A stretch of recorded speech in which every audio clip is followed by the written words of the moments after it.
Olá a todos, caríssimos, bem-vindos a mais um vídeo. Vamos aqui para os últimos 45 minutos de conversa com o Miguel. Já sabem, antes de mais, tive só aqui o vosso contributo, o like no vídeo. Se tiverem algum comentário, alguma coisa a dizer, escrevam aí para depois poder ler aqui o vosso feedback e poder fazer coisas melhores e mais engraçadas aqui no futuro próximo. Vamos então arrancar. Já não me lembro exatamente o que é que estávamos a falar, vamos ver. Portanto, o que acontece?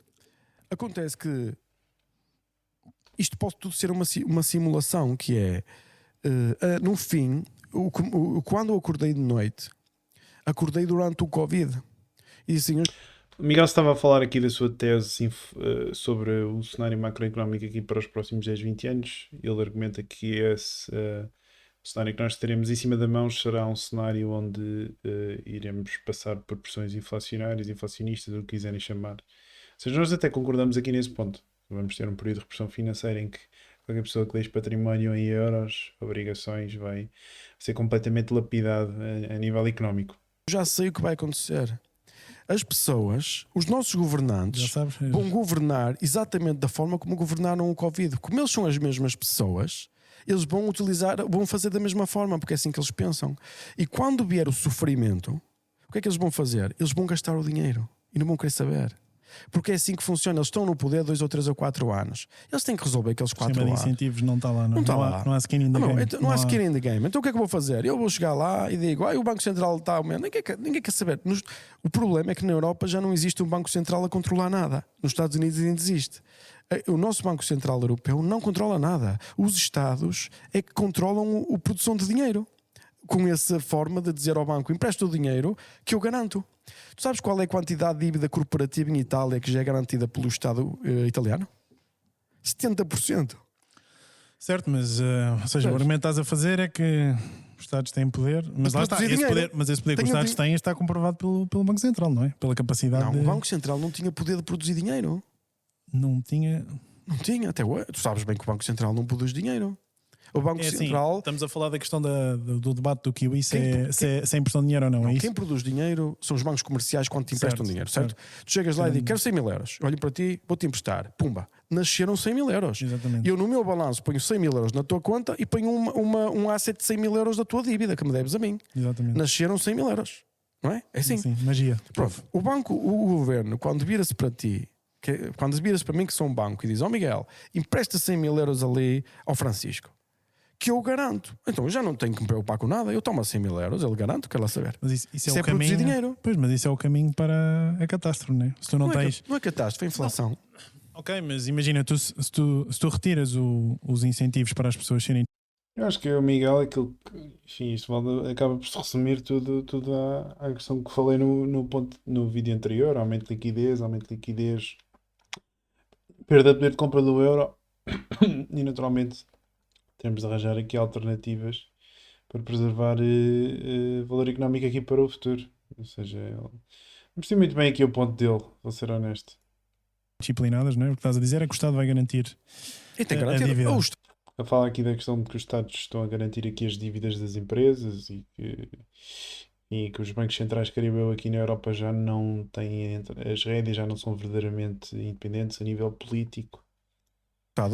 E de certa forma isso é verdade, não é? Porque aquilo que nós vimos na crise das dívidas soberanas é que o BCE foi obrigado a intervir de forma massiva, porque se não o fizesse, o próprio projeto do euro tinha sido colocado em causa e se calhar as coisas eram bem diferentes hoje.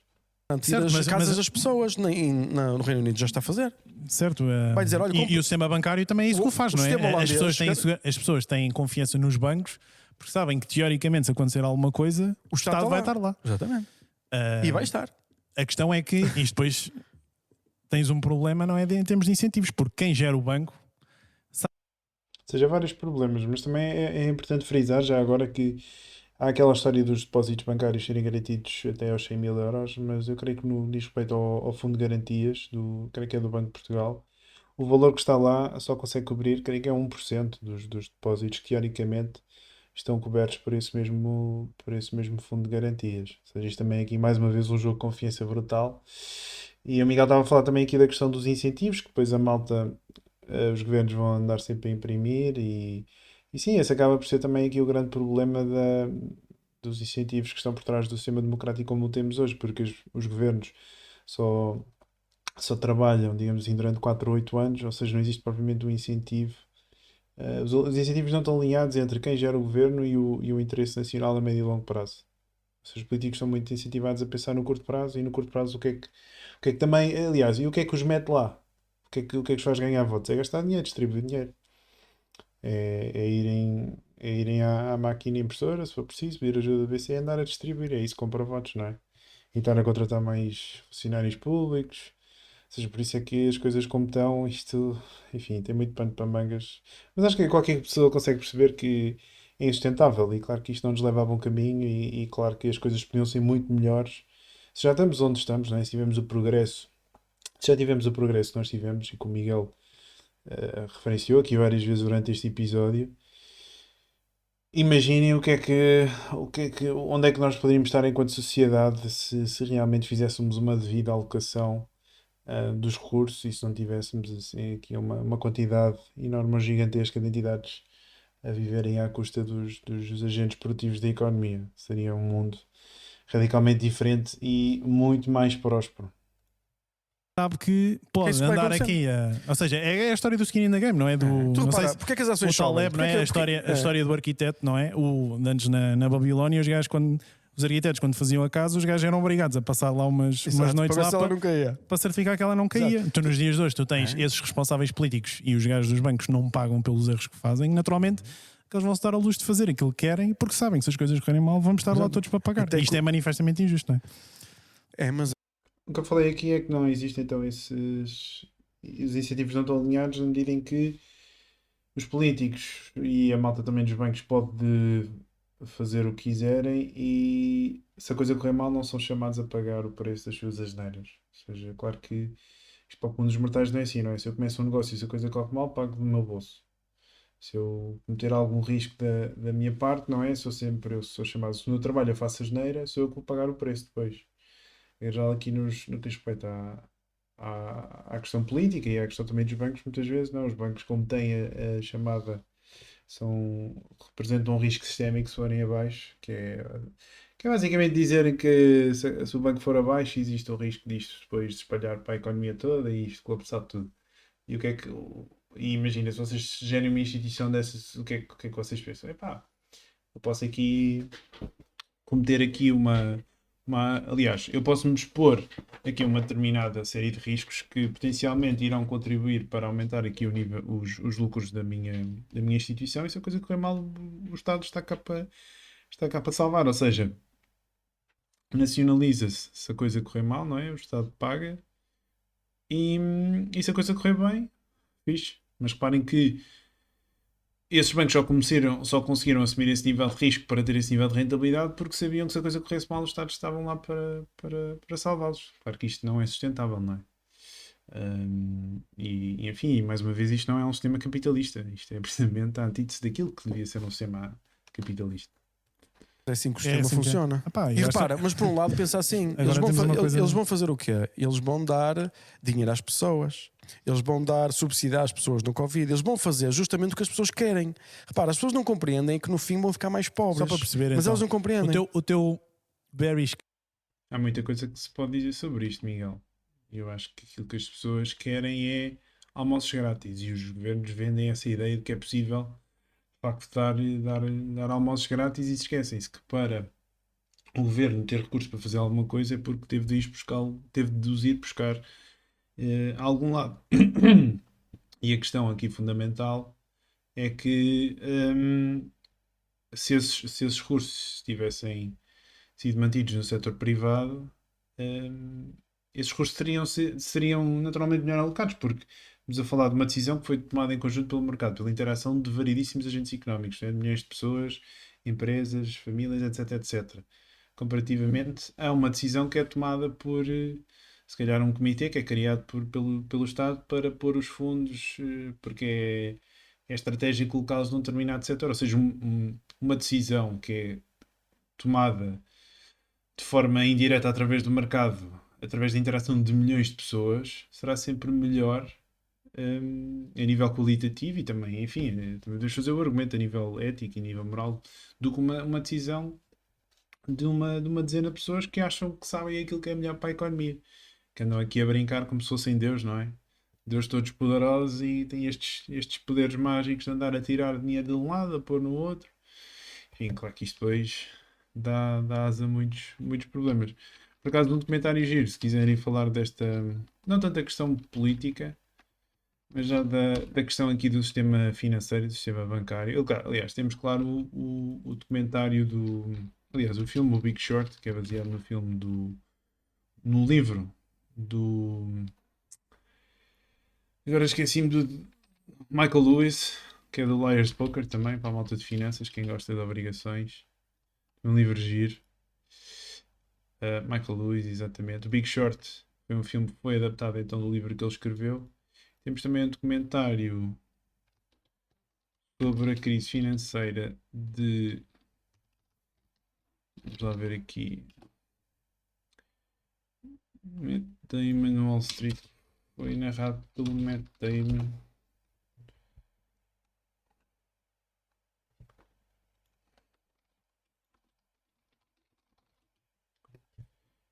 Inside Job. Aqui está. Pois, vocês não estão a ver aqui uma ecrã, não? Pois, agora é que estão.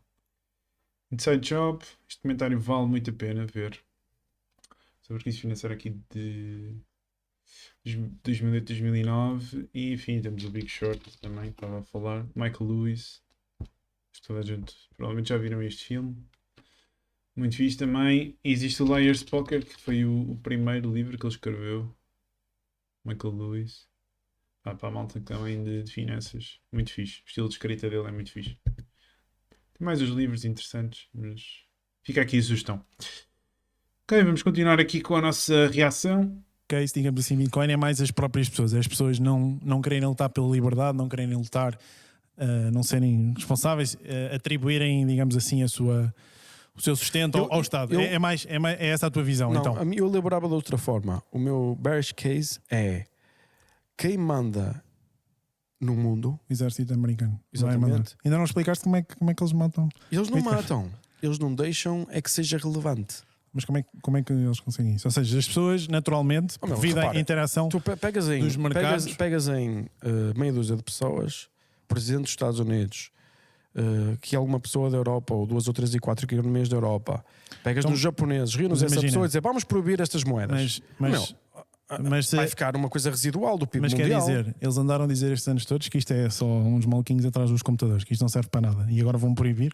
Agora imagina, é porque há aqui alguma coisa aqui, repara o que é que aqui eles atrás. podiam fazer. Repara o que eles podiam fazer. Mas também tens um bocado o efeito do Barbra Streisand, sim, né? sim, Que sim. traz a. Mas repara o que eles podiam fazer. Eles podem, por exemplo, com esta pressão que fazem na liquidez, fazem com que a moeda desvalorize tipo para $2.000 ou $1.000, arrebentam estas criptos todas e depois dizem assim: Bitcoin, vem como isto é mau. Bitcoin é antifrágil nesse sentido. Não... Mas repara, vamos imaginar que hipoteticamente o Bitcoin descia para os $1.000. Certo? Já agora, antifragilidade, acho que ainda não tive a oportunidade de dizer aqui. É um conceito que foi apresentado também pelo Nassim Taleb e a ideia é que quando tu és antifrágil, tu tens a ganhar com ataques. Ou seja, quando és frágil, tens a perder quando te atacam. Quando és robusto, ficas na mesma quando te atacam. E quando és antifrágil, tu ganhas força quando te atacam. E Bitcoin tem essas características de antifragilidade, na medida em que o Taleb utiliza, acho, uma história qualquer de mitologia grega que acho que tem a ver com um dragão que lhe corta uma cabeça e ele depois acaba por, quando recupera, nasce em duas. Acho que é uma coisa assim do género. E a ideia aqui também, façam um ataque estatal, é por exemplo, vamos supor que os Estados tentam fazer um ataque chamado 51% attack aqui no que diz respeito à mineração. Vamos supor que eles arranjam uma forma de conseguir fazer isso. O que é que serve? Eles correm o risco de falhar esse mesmo ataque. E se eles falharem esse mesmo ataque, eles de certa forma estão a redobrar ou a reforçar a proposta de valor de ser um ecossistema que é imune então aqui aos Estados. Ou seja, acaba por fortalecer-se, sim, se esse ataque aqui acontecer. Por isso é que os Estados têm de pensar muito bem se querem fazer uma coisa dessas. E o curioso também disto tudo, não é? É o irónico é que à medida que o tempo vai passando, a rede de Bitcoin vai se tornando cada vez mais forte. E como tal, um ataque desse género ser bem sucedido, a probabilidade disso acontecer vai diminuindo à medida que o tempo vai passando. Por isso é que os Estados, enfim, estão todos aqui numa corrida contra o tempo. E porque os incentivos, mais uma vez, estão delineados e claramente que é racional. Nós, enquanto agentes económicos, colamos o máximo Bitcoin possível. Esse é o nome do jogo. E quem não o fizer corre o risco sério de ficar para trás. Eu falei aqui também do efeito Barbra Streisand, que é essa ideia também de que muitas vezes quando nós fazemos uma chamamos a atenção a alguma coisa. Tocaram aqui à campainha, peço desculpa. Tenho de ir ver agora rapidamente e se calhar vamos ficar por aqui neste vídeo, mas aquilo que acontece muitas vezes é que quando chamam a atenção sobre alguma coisa e dizem que aquilo é mau, de certa forma redobram as atenções sobre essa mesma coisa e acaba por ter o efeito contrário que quem pretendia atacar essa coisa inicialmente queria. Não sei se me fiz entender. Mas a ideia é que o feitiço acaba por virar-se contra o feiticeiro. Ou seja, dizemos, aquela coisa é má, e as pessoas, é má, então deixa lá ver. Depois vão ver, e depois acaba por dar mais atenção a essa mesma coisa, e depois as pessoas ao verem o que é, acabam por ficar ainda mais fãs. Se quiserem pesquisar o efeito Barbra Streisand, deixem aí sugestão. Bem, vamos ficar por aqui por mais um episódio, já voltamos já de seguida, e um grande abraço.